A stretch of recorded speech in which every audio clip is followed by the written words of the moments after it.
Ups, me agregué y me quité, me disculpa. Muy buenos días, amigos cibernautas que están conectados con Sentido Común hoy, el miércoles 7 de agosto del año 2024, vía Instagram, Facebook y YouTube.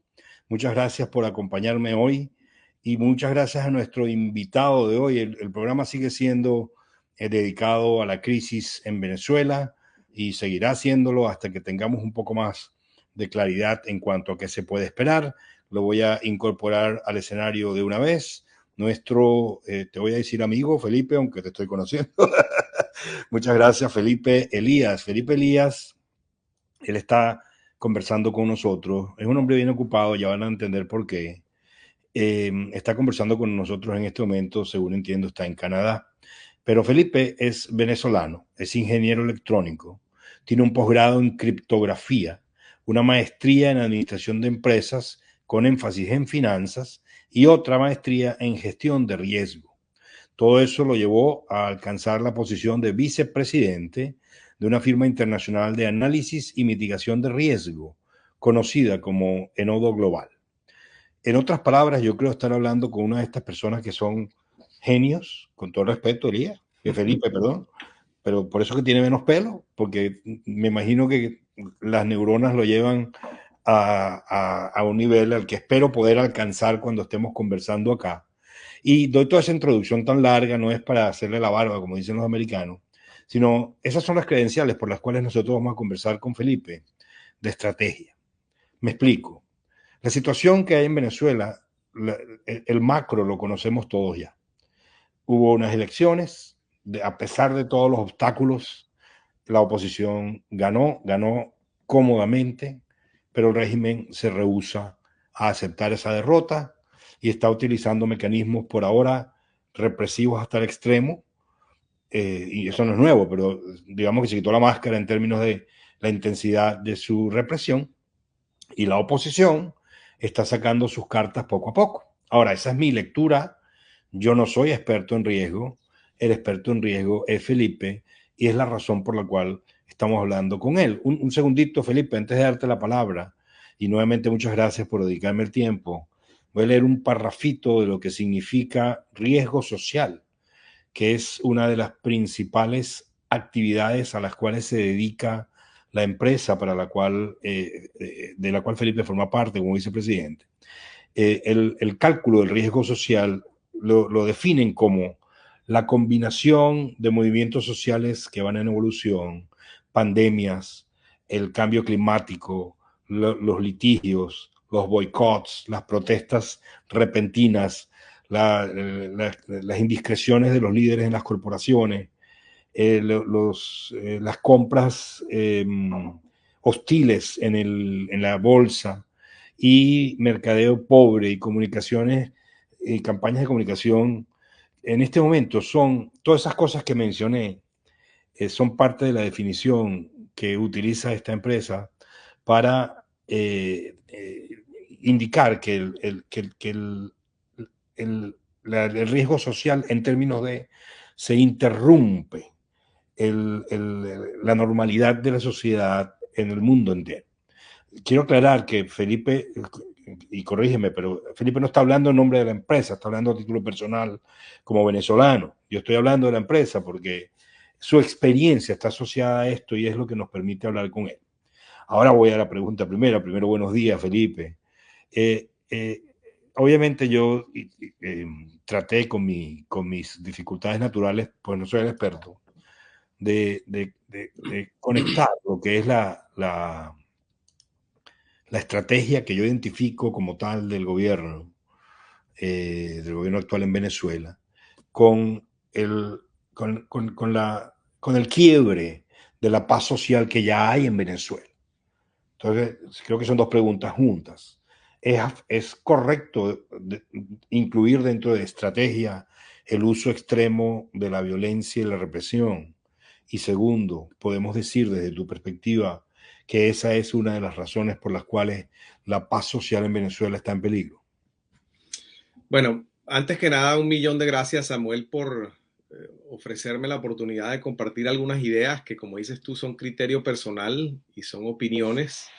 no reflejan la postura de ninguna manera de la entidad que represento y para la cual de alguna manera colaboro y trabajo, pero sí que en definitiva tenemos alguna experiencia, como tú bien lo mencionas, tanto en lo personal como en lo corporativo en estas áreas.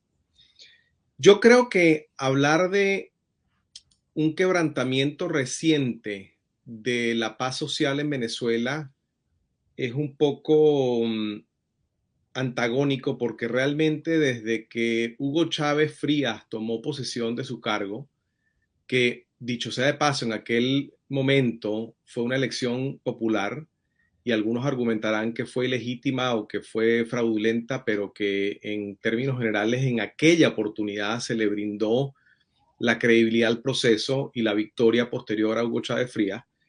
Hoy en día ese no es el caso en Venezuela.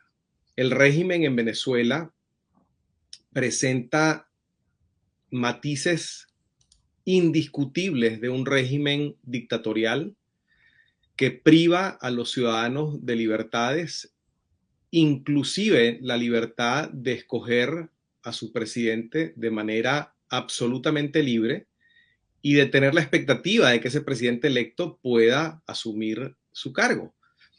Entonces, la paz social se quebranta desde ese momento, desde el momento en que un régimen dictatorial no entiende la voluntad popular y decide, o si la entiende, a pesar de que la entienda, decide no hacerle caso.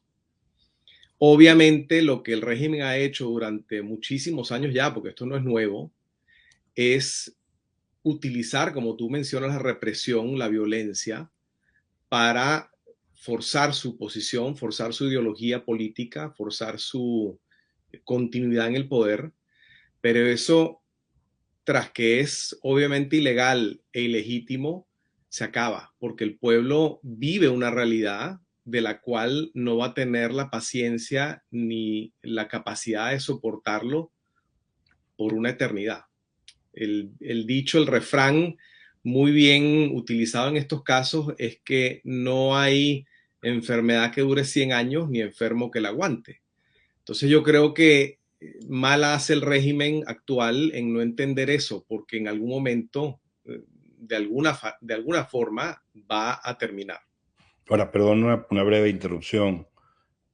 Hay otros regímenes en el mundo que podrían estar en desacuerdo con tu afirmación, o mejor dicho, la experiencia que tenemos al ver, por ejemplo, Cuba, que tiene más de 60 años en el poder, pareciera quebrar esa teoría de que no hay mal que dure 100 años ni cuerpo que lo resista. Bueno, todavía no hemos llegado a los 100, pero ese régimen ha encontrado, y de hecho lo que está haciendo Maduro y su régimen es una copia exacta de lo que hace Cuba todo el tiempo.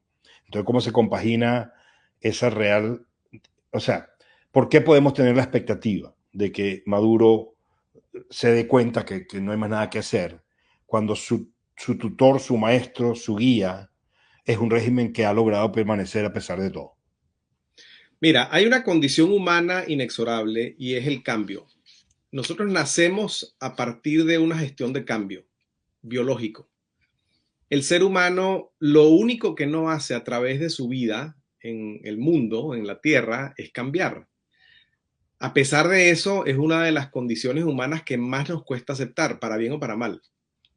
Yo creo que el régimen castrista y el régimen cubano ha evolucionado. Si nosotros comparamos la situación de Cuba de la toma de posesión de Castro en su momento, es una condición absolutamente diferente a la que se vive hoy en día en Cuba. Eso no quiere decir que no haya habido una continuidad y que no exista todavía un régimen represivo, violento y que de alguna manera presenta condiciones o circunstancias similares a la que se vive hoy en Venezuela.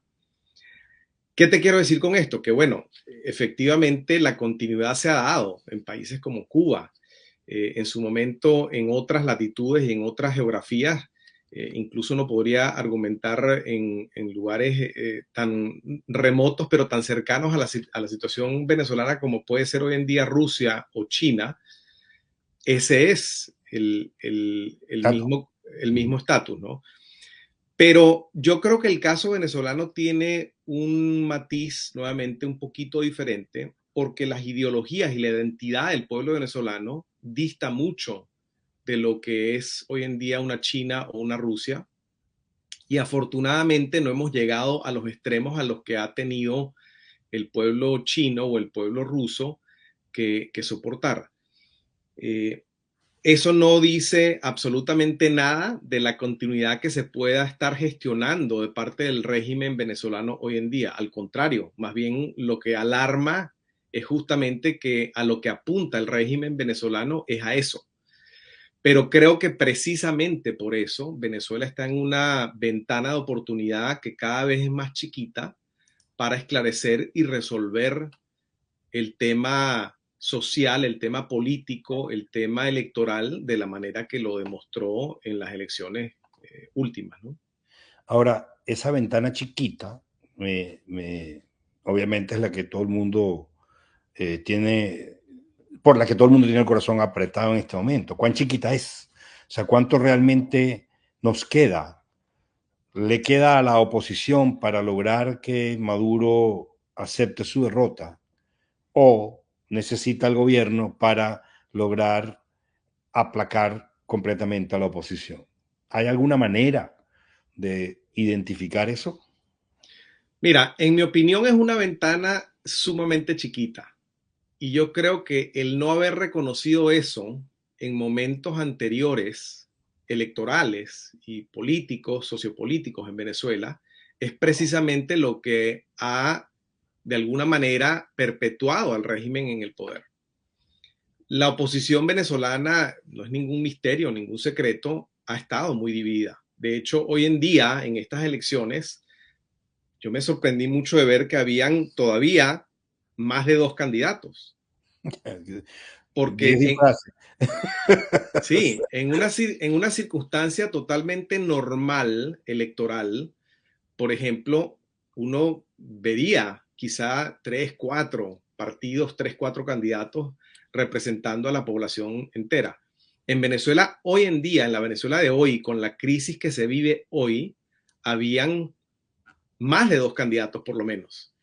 Eso es absolutamente inaudito, imperdonable, porque eso todavía refleja un grado de desunión, un grado de discrepancia ideológica de criterios sobre el objetivo único que debería de existir en Venezuela, Oh, que da razón para pensar que realmente no hay una organización detrás de esa gestión. perdón, si agrego, también puede reflejar mucho dinero de parte del gobierno, dinero u otros mecanismos para lograr que estos candidatos, y yo no puedo acusar a ninguno porque no tengo ninguna prueba de nada, lo que estoy diciendo es que un posible análisis es una ruptura ideológica, no están de acuerdo, hay desunión. Un segundo análisis es, este tipo vale tanto y el gobierno lo compra y por eso se lanza, que es lo que mucha gente también piensa. Repito, no tengo ninguna prueba en la mano para poder afirmar eso, pero mi sentido común, que es el nombre de este programa, me dice que hay algo de eso también. Es factible, Samuel, tienes razón, pero insisto, si esa es la realidad, independientemente de las razones, de los causales que hayan por detrás o por debajo, eso lo único que nos dice es que existe todavía una oposición fragmentada. Sí, correcto. Y ante un régimen como este, la única manera de lograr un éxito electoral o un éxito sociopolítico es con la unidad popular absoluta. Cuando nosotros abordamos, como ahora hablo un poquito de la metodología solo para ilustrar un poco lo que estoy mencionando, cuando nosotros abordamos un tema de riesgo, lo primero que le preguntamos, un tema de conflicto incluso, lo primero que les preguntamos a las dos partes que pueden estar en conflicto es, bueno, ¿cuál es tu objetivo? Supongamos que el caso que estamos viendo ahorita es el ejemplo que quiero utilizar, el caso de dos partidos o dos entes políticos que quieren ganar una elección. Pues la respuesta a esa pregunta sería permanecer en el poder en el caso del régimen o, en el caso de la oposición, asumir el poder. El objetivo es el mismo. Entonces, si nosotros no utilizamos una estrategia que nos permita acceder a ese objetivo, no lo vamos a lograr. Y la única manera de lograr ese objetivo, tanto de parte del régimen o de parte de la oposición, es con una estrategia unificada que nos acerque a esas causas de acción. Perdón, ¿unificada dentro de sí mismo o tú dices unificada entre gobierno y oposición? Entre gobierno y oposición. ¿Y tú crees que eso es viable? Eso es un escenario No, plausible. no, no, no. En el gobierno con su objetivo y su estrategia y la oposición Cada con su uno por su objetivo y lado, la estrategia. correcto. Ok, Cada uno entendí. por su lado. Por eso Cada aclaré, uno por su disculpa, lado. entendí Sí, mal. sí, Ok, sí, sí. entonces No, sí. entremos entonces en eso, porque desde tu punto de vista, ¿cuál es la estrategia que siguió la oposición, que agarró fuera de base al gobierno para llevarnos al punto en el que estamos, pero que queda en esa estrategia como para poder seguir aferrados a una esperanza de que el cambio suceda dentro de esa ventana chiquita a la que tú estás hablando? Mira, yo creo que la estrategia de la oposición en principio no ha sido mala nunca. El problema es que no han logrado materializar las actividades, el plan táctico, la acción que se requiere para lograr que esa estrategia realmente se vuelva una realidad. La herramienta más grande que tiene, en mi opinión, la oposición es la voluntad popular. Y la voluntad popular en varias oportunidades ya, con el caso más reciente como ejemplo, se ha volcado a favor de la oposición. Es decir, el voto a favor de la oposición lo hemos visto no solamente en estas últimas elecciones, sino en todos los procesos electorales anteriores, algunos con mayor o menor grado. Y nuevamente, quizá en el caso de la elección de Hugo Chávez, uno podría pensar y decir que, bueno, en esa oportunidad fue una elección popular que le dio el voto popular a Hugo Chávez. Pero, ¿cuál ha sido el problema de la oposición, creo yo, en ejecutar al final ese mandato popular? ¿Por qué esa herramienta de la voluntad popular y de haber accedido a la voluntad popular se queda un poco corta? Bueno, porque durante decenas de años ya, 2 decenas de años, 2 décadas, el régimen no ha reconocido esa voluntad popular, no ha reconocido la victoria y el triunfo de la oposición y no le ha entregado el poder a la oposición, a pesar de saber que probablemente ganó el proceso electoral. Eso no va a cambiar. Eso no cambió con las últimas elecciones y yo no veo que el régimen en los próximos 7 años y más allá de los 7 años, de la noche a la mañana decida tener un momento de arrepentimiento y decir, sí, la oposición ganó, le voy a entregar el poder. Yo no veo que eso suceda. Entonces, lo que falta de parte de la estrategia opositora es justamente qué vamos a hacer después de que ganemos las elecciones. Y nuevamente, te digo, Samuel, si no hay un plan táctico de acción después del proceso electoral y después de haber ganado las elecciones de una manera tan contundente como se ganaron ahorita, tú puedes marchar todos los días, puedes darle duro a una cacerola, a una olla, puede ser un testigo inerte de todas las muertes y de la violencia que el régimen está provocando y va a pasar el tiempo, la voluntad popular, a pesar de que está ahí, se va a ir cansando y vamos a volver a pasar 7 años en vigilia, en espera de que esto se repita una vez más. Pero entonces, ¿qué le falta desde tu punto de vista a la estrategia de la oposición hoy? Porque yo quiero pensar que ellos sabían que este escenario era viable. Ellos lo han dicho, sabíamos que esto iba a pasar. Y claro, lo que están es sacando, me refería a esto como cartas bajo la manga una por una, pero yo realmente no tengo la menor idea de cuál es la estrategia a largo plazo. ¿A ti se te ocurre cuál puede ser o cuál debe ser la estrategia para lograr que suceda lo que tiene que suceder? Mira, yo creo que la estrategia que se debe implementar tiene 3 aristas. Primero es una parte que ya quizá de manera incompleta ya se obtuvo, que es precisamente la victoria de la voluntad popular, la victoria en las urnas. Eh, y hay que tratar de, con los esfuerzos que ya está haciendo la oposición, creo que se va a lograr de cristalizar y demostrar que las elecciones se ganaron. Eso no lo va a hacer el régimen, ni que tonto fuera. Eso lo va a hacer la oposición, lo tiene que hacer la oposición. el problema en Venezuela hoy en día es que el CNE, todas las instancias de gobierno, de los poderes ejecutivos, de los poderes judiciales, de los poderes electorales, están tomadas por el régimen. Entonces, la oposición no puede depender del régimen, de esos actores del régimen, para lograr una verificación electoral. Imposible.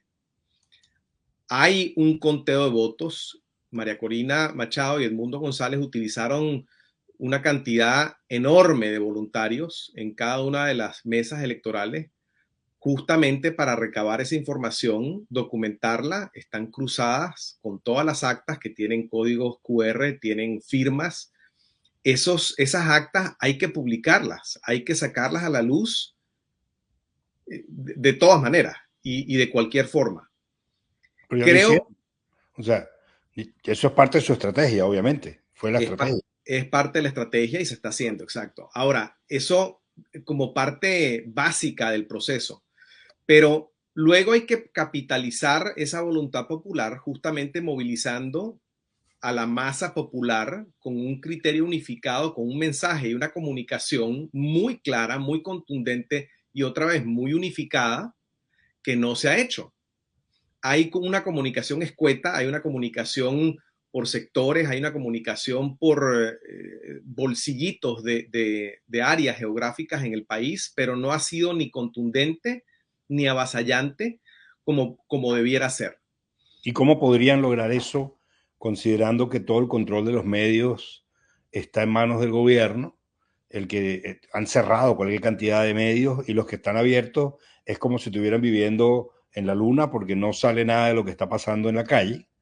Y incluso ahorita hasta WhatsApp está tratando de eliminar o de controlar el régimen. Entonces, ¿cómo sugieres tú que podría lograrse ese nivel de comunicación masiva instantánea en las condiciones adversas en las que se mueve la oposición? Mira, los medios tradicionales no van a funcionar para este fin. Indiscutiblemente hoy en día el medio con mayor alcance y mayor flexibilidad y por ende creo yo la mayor utilidad para la oposición son las redes sociales. Las redes sociales, independientemente de los esfuerzos que está haciendo hoy día el régimen, las redes sociales tienen la mayor penetración y tienen un alcance independiente del régimen que lo hace blindado, que lo logra blindar a cualquier esfuerzo que el régimen tenga o que quiera tener. Ahora, el problema no es el medio en realidad. A pesar de que uno pudiera asumir ciertos altibajos con respecto a ese medio de comunicación, yo creo que el problema más grande que hoy en día tiene la oposición nuevamente es que no hay una coherencia de mensaje. La comunicación no ha sido contundente, incluso desde el día que yo vi declaraciones de tanto Edmundo como de María Corina, la oposición no ha tenido un mensaje unificado y contundente con respecto a lo que esperan y lo que están pidiéndole al pueblo venezolano que haga. Entonces es como tener a un grupo de aprendices o a un grupo de por no querer usar el término militar tan directamente, pero tener un grupo de cadetes dispuestos a pelear por su patria, pero sin tener órdenes. ¿Qué es lo que estamos esperando? Que nos den las órdenes. Y si nos dan las órdenes, el pueblo va a actuar. Ahora, quiero entender de qué órdenes estamos hablando, porque María Corina dice, nos vemos tal día, tal hora, en tal lugar, y el país entero se moviliza. Eso lo ha hecho un par de veces y ha dicho que es con intención, para precisamente no agotar la capacidad de protesta que tenga el pueblo venezolano y presumo que para no arriesgar, esto lo estoy presumiendo yo, no lo ha dicho ella, que haya más muertes, porque ese es un riesgo que estamos corriendo todo el tiempo, todos los que están en Venezuela. Entonces, cuando tú dices que no han dado la comunicación contundente, completa, ¿a qué comunicación te refieres? ¿Qué falta en el mensaje de la oposición? Bueno, mira, yo creo que hay una cosa que es importante mencionar. Tanto María Corina como Edmundo han demostrado tener un grado de integridad que jamás le hemos visto al régimen. Entonces, lo que tú dices es absolutamente cierto. De alguna manera, la responsabilidad y el proceso está supeditado al factor violencia y al factor de no gestionar muertes ni heridos en un proceso como este. Eso lo entiende muy bien María Corina Machado y lo entiende muy bien Edmundo. Ellos tienen que ser muy cautos en los mensajes que transmiten porque de no ser así, lo que podrían estar es gestionando precisamente una revuelta con un nivel de heridos y de muertos muy alta, que de hecho, indiscutiblemente y sin que ellos lo estén gestionando, ya se está dando. Pero ellos perderían además, yo creo que una de las fortalezas que en mi opinión, pero para eso estoy hablando contigo, es parte de la estrategia, es presentar esto como un movimiento pacífico de 0 a 100 todo el tiempo. Entonces, si ellos instaran a una actitud diferente en la calle, estarían echando para atrás su propia estrategia. ¿Me equivoco? No, no, yo creo que estás en lo cierto. El proceso nunca puede cruzar esa línea de paz, porque además, de alguna manera, lo que el régimen está haciendo y lo que la oposición pretende hacer es demostrar esa antagonía de posturas. El gobierno está usando, el régimen está usando una postura justamente de violencia, de represión. Si la oposición hace lo mismo o se presta a ese juego en donde se produzca violencia, muertes, heridos, pues entonces hay un dicho que dice que nunca discutas con un tonto porque alguien viéndonos a distancia se confundiría quién es el tonto. Si el régimen está utilizando ese factor represivo y la oposición se presta a ese juego, pues todo el proceso de legitimidad que pudiera estar apelando, al que podría estar apelando la oposición, se pierde, se desvanece. Pero eso me lleva a la pregunta que hicimos antes. Entonces, ¿qué le falta al mensaje? Si no van a llamar a la violencia, si llamar a protestas diarias acelera esa ventana corta de la que estábamos hablando antes, ¿qué le falta al mensaje de María Corina y de Edmundo? Déjame que te lo responda con otra pregunta. Edmundo y María Corina acaban de ganar ¿qué? ¿Qué fue, Ganaron qué fue lo que ganaron ellos en el proceso? la legitimidad frente al pueblo venezolano y al mundo de que el 70% votó por un cambio. Eso Creo es yo. todo, eso es absolutamente todo lo que necesitan. Y ellos tienen pruebas, además, como discutíamos hace unos minutos, de Uh esa -huh, realidad. uh -huh. Ellos lo único que tienen que hacer es movilizar al pueblo y 28 millones de venezolanos, o por lo menos el padrón electoral que votó, puede exigir la entrega de poder, porque está constatado en las actas y está constatado en el proceso electoral. Pero Eso no, ¿cómo? eso, bueno, esas marchas de las que tú me hablas y que efectivamente han instado y han promovido los miembros de la oposición, cada vez que se pronuncie María Corina o Edmundo para convocar a esos manifestantes, ese es el mensaje, ese es el objetivo. Vamos a ir a reclamar la entrega del poder tal día y hacemos una cuenta regresiva para que la gente sepa que tal día no vamos a aceptar que el régimen diga la entrega del poder se le vuelve a hacer al usurpador simplemente porque yo me doy ese derecho y ese beneficio. Y, No, el pueblo fue el que votó y el poder se entrega tal día, a tal hora, a Edmundo González y a María Corina Machado. déjame ver si te estoy entendiendo bien.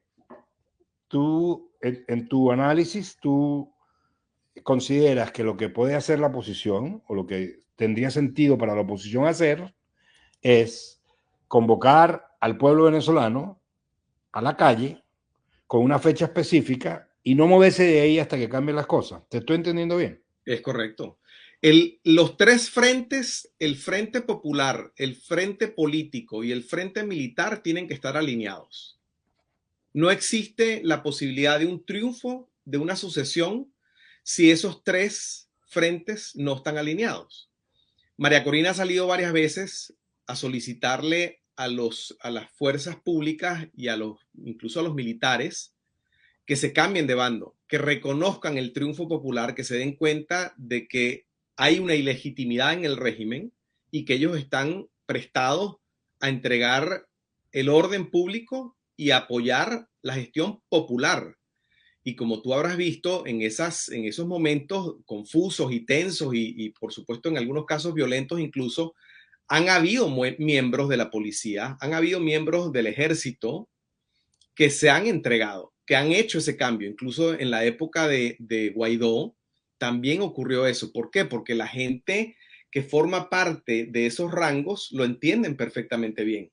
Lo que no hemos hecho es apelar suficientemente a ese criterio, a ese valor que seguramente está enterrado debajo de un montón de presión militar y de otras instancias de poder que el régimen tiene sobre ellos, ¿no? O sea, Pero, pero termina, perdón, termina. pero ese factor militar, al igual que el factor popular y al igual que el factor político, como decía antes, tienen que estar perfectamente alineados a favor de ese proceso de oposición. Felipe, pero claro, esa es la gran pregunta que nos hemos hecho todos los venezolanos desde que empezó esta historia. ¿Con quién están los militares? Está claro que la cúpula está con el régimen.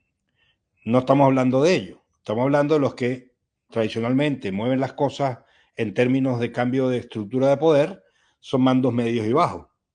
Pero si ya estuviera claro que ese grupo está a favor de hacer respetar el resultado electoral, mi sentido común me dice que ya hubiera pasado algo al respecto. O sea, vuelvo a usar el sentido común. Si no lo han hecho, es porque no tienen en la mano esa garantía de la que tú estás hablando. ¿Me expliqué? Te explicaste y lo entiendo. Esto pasa muchísimo. Yo creo que la élite militar y los rangos medios y bajos están absolutamente convencidos de que el presidente electo es Edmundo González. Lo que ellos no tienen quizá es el vehículo para apoyar a Edmundo González hoy y a María Corina Machado. Lo que creo yo tiene que hacer Edmundo González y María Corina Machado es ofrecerle ese vehículo tanto a la élite militar como a los mandos medios y bajos para que ellos reconozcan el mandato popular y lo ratifiquen y lo apoyen. Cuando me dices ofrecerle ese vehículo, ¿qué vehículo, a qué vehículo te refieres? Mira, es difícil hablar más a fondo de una estrategia porque creo que se desvirtúa un poco la oportunidad que podría haber Claro, justamente tiene que ver un poquito de hush hush, calladito me veo más bonito, ¿no? Como dicen. Sí, sí, sí. Pero existe un vehículo y existe un vehículo, nosotros trabajamos muy de cerca, de hecho gestionamos directamente el proceso de paz en Afganistán y te puedo asegurar que ese vehículo existe. Lo que a veces no hay es la claridad, justamente, ni los mecanismos, porque claro, dentro de todo este proceso, esto está inundado de desconfianza, está inundado de oportunismo, está inundado de una serie de factores negativos que muchas veces frenan a los actores, tanto de un lado como de otro, de crear esa apertura, ese diálogo que se necesita. Pero el vehículo existe y lo que hay que hacer es simplemente ponerlo en marcha. Y estas negociaciones de las que se habla, que están sucediendo tras bambalinas, en las cuales teóricamente intervienen Colombia, Brasil y México, si no los tres, por lo menos algunos de esos tres actores. ¿Eso es parte de este vehículo del que estamos hablando?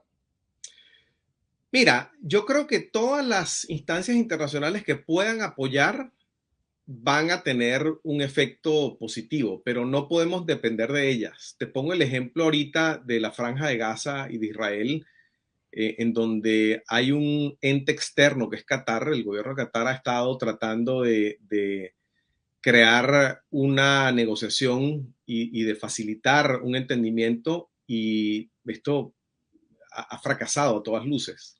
Las instancias de apoyo internacional no tienen la misma injerencia ni el mismo grado de influencia que tienen las instancias locales. Esto tiene que ser gestionado desde el seno del país. Y yo creo que en la Franja de Gaza en particular nuevamente no han capitalizado y no han logrado ese proceso porque hay una limitante tremenda dentro de lo que es la intención del pueblo israelí o del gobernante israelí y de lo que es Hamás.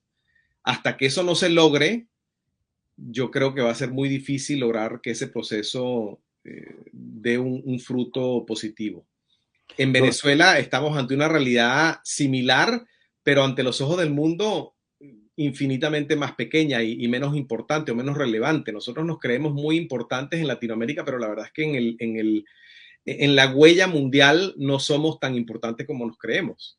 Entonces creo yo que apelar y depender, más que apelar, depender del apoyo internacional como un vehículo para resolver este problema, bueno, nos ha llevado a lo que estamos viviendo hoy, porque no han faltado esas instancias internacionales en el pasado tampoco. Desde que comenzó esto con Jimmy Carter y el Centro Carter hace nuevamente 20 años, el impacto nunca ha tenido realmente un fruto que permita o que haya permitido la transición. Utilizando tu analogía, y nos queda poco tiempo, yo sé que tú tienes que irte, que tienes una reunión, pero déjame hacerte dos preguntas más, si me lo permite. Usando la analogía de la situación en el Medio Oriente, los israelíes tienen la teoría, al menos lo que dicen, que la presión militar es lo que obliga a Hamas a ceder. Y es una gran discusión, que si sí es verdad, que si no es verdad, que si se debe hacer o no. Pero la teoría es, si le ponemos presión, la teoría del gobierno actual, quiero decir, le ponemos presión, ellos van a tener un incentivo para ceder que no tienen si no le ponemos presión. Haciendo la analogía, ¿cuál sería la presión por la cual el gobierno de Venezuela estaría dispuesto a ceder? Yo creo que la única presión al que el gobierno, el régimen actual en Venezuela va a ceder es justamente la presión de la voluntad popular, que nuevamente te lo digo, está más que demostrada en las urnas. Lo que hay que hacer ahora es ejercer ese poder popular. Una cosa es tener la victoria y haber demostrado en las urnas que se ganó un proceso electoral. Ahora lo que hay que hacer es ejercer ese poder. El régimen no tiene poder más allá de la voluntad popular o por encima más bien del poder popular.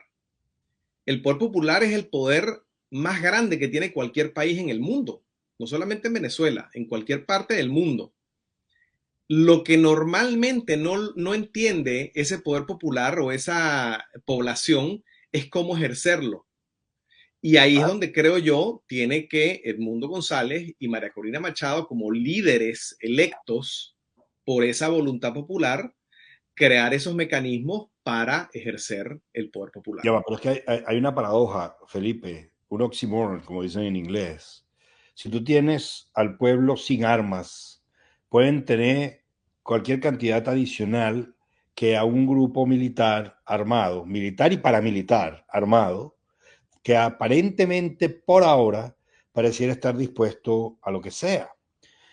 Esa es la gran pregunta, porque los militares no han salido para la calle. Debe haber alguna razón por la cual el gobierno no los ha mandado para la calle una vez para eliminar todas las... Pero el riesgo real es que estos locos decidan matar gente a malsalva.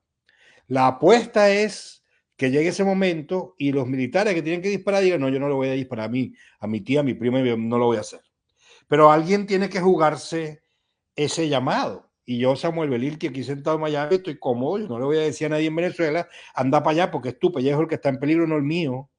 Entonces, claro, María Corina, que sí está ahí, el mundo que sí está ahí, también tienen que balancear si quieren poner en su conciencia este llamado si algo sale mal.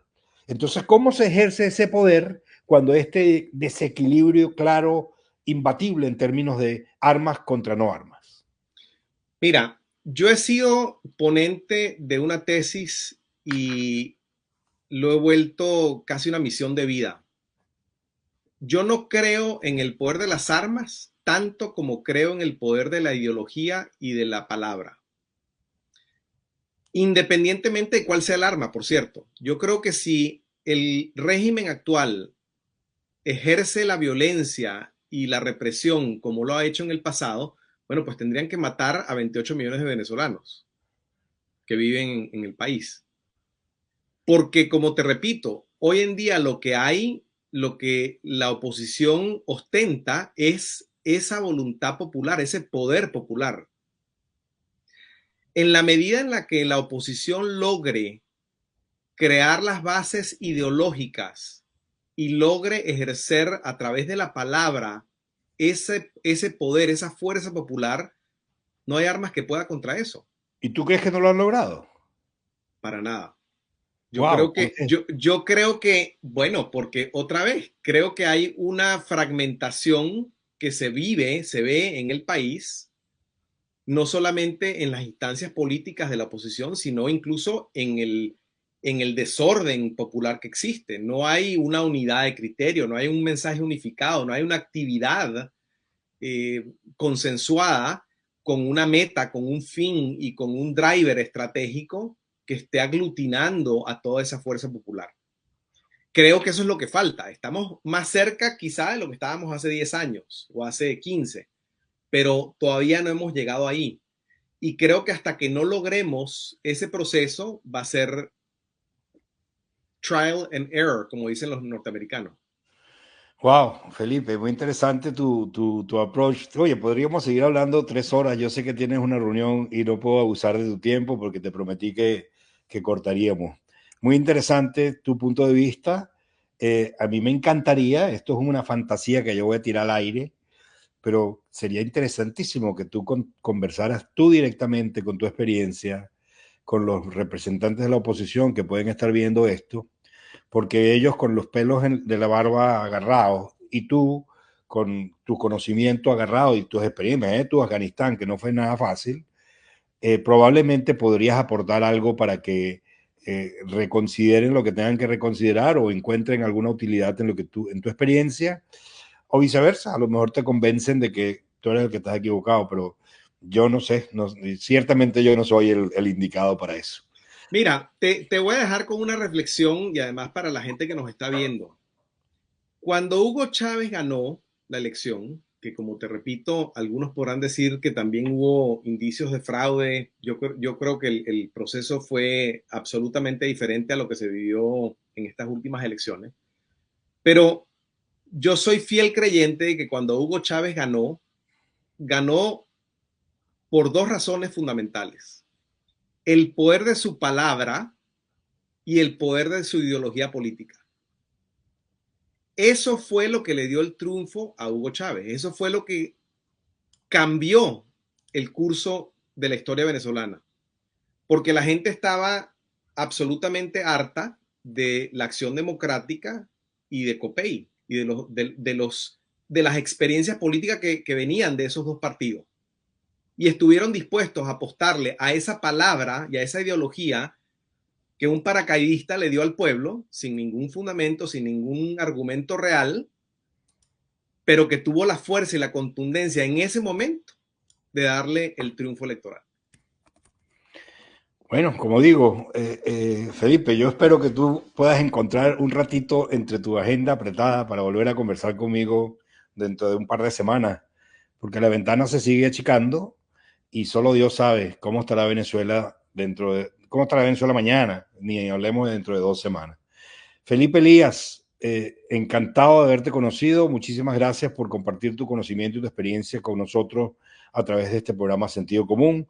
Y estamos a tu orden y te deseo siempre lo mejor, por supuesto. Muchísimas gracias. Igualmente, Samuel, un placer y gracias por la oportunidad. Gracias a ti. Hasta luego. Amigos cibernautas, yo quiero conversar con ustedes, comentarles algunos. Ya va, déjenme primero mover esto, perdón. Quiero comentar, lo voy a hacer en voz porque es más fácil para mí. Algunos comentarios que hemos recibido. Luz Brisa Azul dice, protesta no funciona. Matan unos cuantos y listo. Nadie quiere morir. Ella después agrega, ¿cuántos muchachos dieron la vida en vano? Al lugar la observación. Nani Astudillo dice, desde Puente Llaguno, el chavismo dejó claro que nos matan y no pasa nada. Manzanares Felice, no dice Elsie, pero es Elsie. La oposición tiene el poder, pero no el control. Miel Silvestre 2021 dice, ups, interesante y ajeno. Él sí dice nuevamente, la palabra es el arma y no se la lleva el viento. Luz Brisa Azul dice, muy bueno. Y Manzanares dice, excelente, gracias. No, eso no es lo que quería. Gracias por el comentario. Me parece fabuloso que hayan encontrado valor en esta información. Voy a leer unas más que están más arriba. Él sí dijo, ganar confianza y con ello legitimidad. Esa es la oposición. Girón LD, creo que es Daniela, pero no estoy seguro. Ajá, pero el régimen no se va a ir así como así. O sea, no creo que es una respuesta para la pregunta. Maricé Verde, Maricé por cierto es amiga mía desde hace muchos años. Suena demasiado ideal. Gracias Maricé por participar.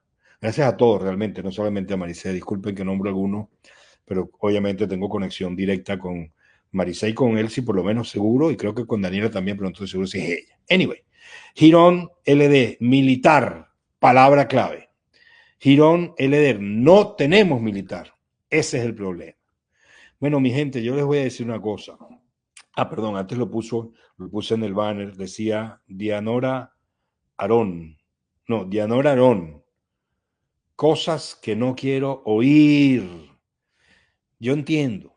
Y yo creo que ningún venezolano quiere oír nada que no sea el gobierno va a caer. Bueno, los venezolanos que forman parte del gobierno y su combo no quieren oír eso. Pero presumo que aquellos que están escuchando esta conversación estamos alineados con respecto a una intencionalidad que en Venezuela se respete el resultado de las elecciones, que en Venezuela se respete la voluntad popular y que en Venezuela haya un cambio. El cómo llegar a ese cambio es el problema. Gente como Felipe Elías, con quien hablamos hoy, yo no sé si ustedes se dieron cuenta, pero el hombre, no solo por sus credenciales, que es bastante claro qué es lo que ha hecho y es bastante, muy sólido en cómo explica lo que explica, el hombre ha estado involucrado en situaciones complejas del mundo, la guerra de Afganistán, esa organización a la que él pertenece, participa en forma directa en el intento de resolución de conflictos, entre otras cosas. O sea, lo que él está diciendo no es lo que tal vez, no todo, perdón, parte de lo que está diciendo tal vez no sea lo que queremos oír, pero ¿qué tal si es lo que necesitamos oír? Yo no lo sé, por eso me atreví a decir al final, si hay alguien de la oposición que me esté escuchando y tenga poder de mandarle este mensaje a María Corina, a Edmundo y a los jefes del comando, a todos quienes respeto profundamente, creo que una conversación personal con el señor Felipe puede ser útil, porque no tiene nada que perder más que unos minutos de conversación, y a lo mejor él tiene algo que decir basado en su experiencia que pueda contribuir con que se resuelva esto de la manera que todos queremos que se resuelva, incluyéndolo a él, me atrevo a asegurar. Bueno, gente, se acaba nuestro programa de Sentido Común por hoy. Mucha reflexión. Este programa me deja pensando mucho. Espero que ustedes también. Y espero que los que todavía están escuchando ya hasta ahora, que probablemente no sean muchos, encuentren que en sentido común hay puntos de vista que vale la pena compartir. Lo que estamos tratando de lograr es darle un valor agregado a estas conversaciones con puntos de vista que nos permitan ampliar el nuestro, no solamente con aquellos que refuerzan lo que queremos escuchar. Eso no es fácil, pero tenemos que tratarlo de hacer. Y yo sé que si ustedes están escuchando el programa, presumo que están de acuerdo con eso. Nuevamente, muchas gracias por haber estado con nosotros hoy. Agradezco, aunque ya no está con nosotros en el aire, a Felipe Elías. Excelente conversación que tuvimos hoy, como la que hemos tenido en todos estos días. Y déjenme poner esto para que me permito explicarles algo. Si usted pone solamente sentido común para buscar en YouTube, le van a aparecer 8.000. Como es una palabra tan común, valga la redundancia, el programa sentido común ya estaba reservado. Entonces tuve que encontrar un mecanismo distinto y la forma de conseguir el programa en YouTube, esta es una manera, si le quieres buscar directo, es @sentido.común.1111 Y la otra forma, que es la más fácil, es utilizar Instagram, donde yo siempre pongo el link. Y lo estoy poniendo también en LinkedIn, un extracto donde pongo el link al programa en YouTube. Entonces, si llegan a YouTube y les gusta y quieren hacerlo, pongan like y subscribe, porque de esa manera pueden poner sus comentarios directo en YouTube y eso me permite ponerlos directamente. Tal vez no se note, pero yo los comentarios tengo que ir a Instagram, copiarlos, pegarlos en el software de streaming y entonces ponerlo. Tarda bastante. Mientras que si vienen en YouTube, salen directos, salen además con su foto, con su identificación, luego lo que tengan puesto ustedes en YouTube. Esa es la razón por la que me atrevo a pedirles que consideren la opción de entrar en YouTube, registrarse y ver el programa a través de YouTube. Pero bueno, donde usted quiera, como usted quiera, siempre y cuando puedan compartir conmigo unos minutos para escuchar lo que tengamos para decir, se los voy a agradecer profundamente. Que tengan un muy buen día, bendiciones para ustedes, bendiciones para Venezuela y que Dios proteja al pueblo venezolano y nos bendiga a todos con el regreso de la libertad. Que tengan muy buen día.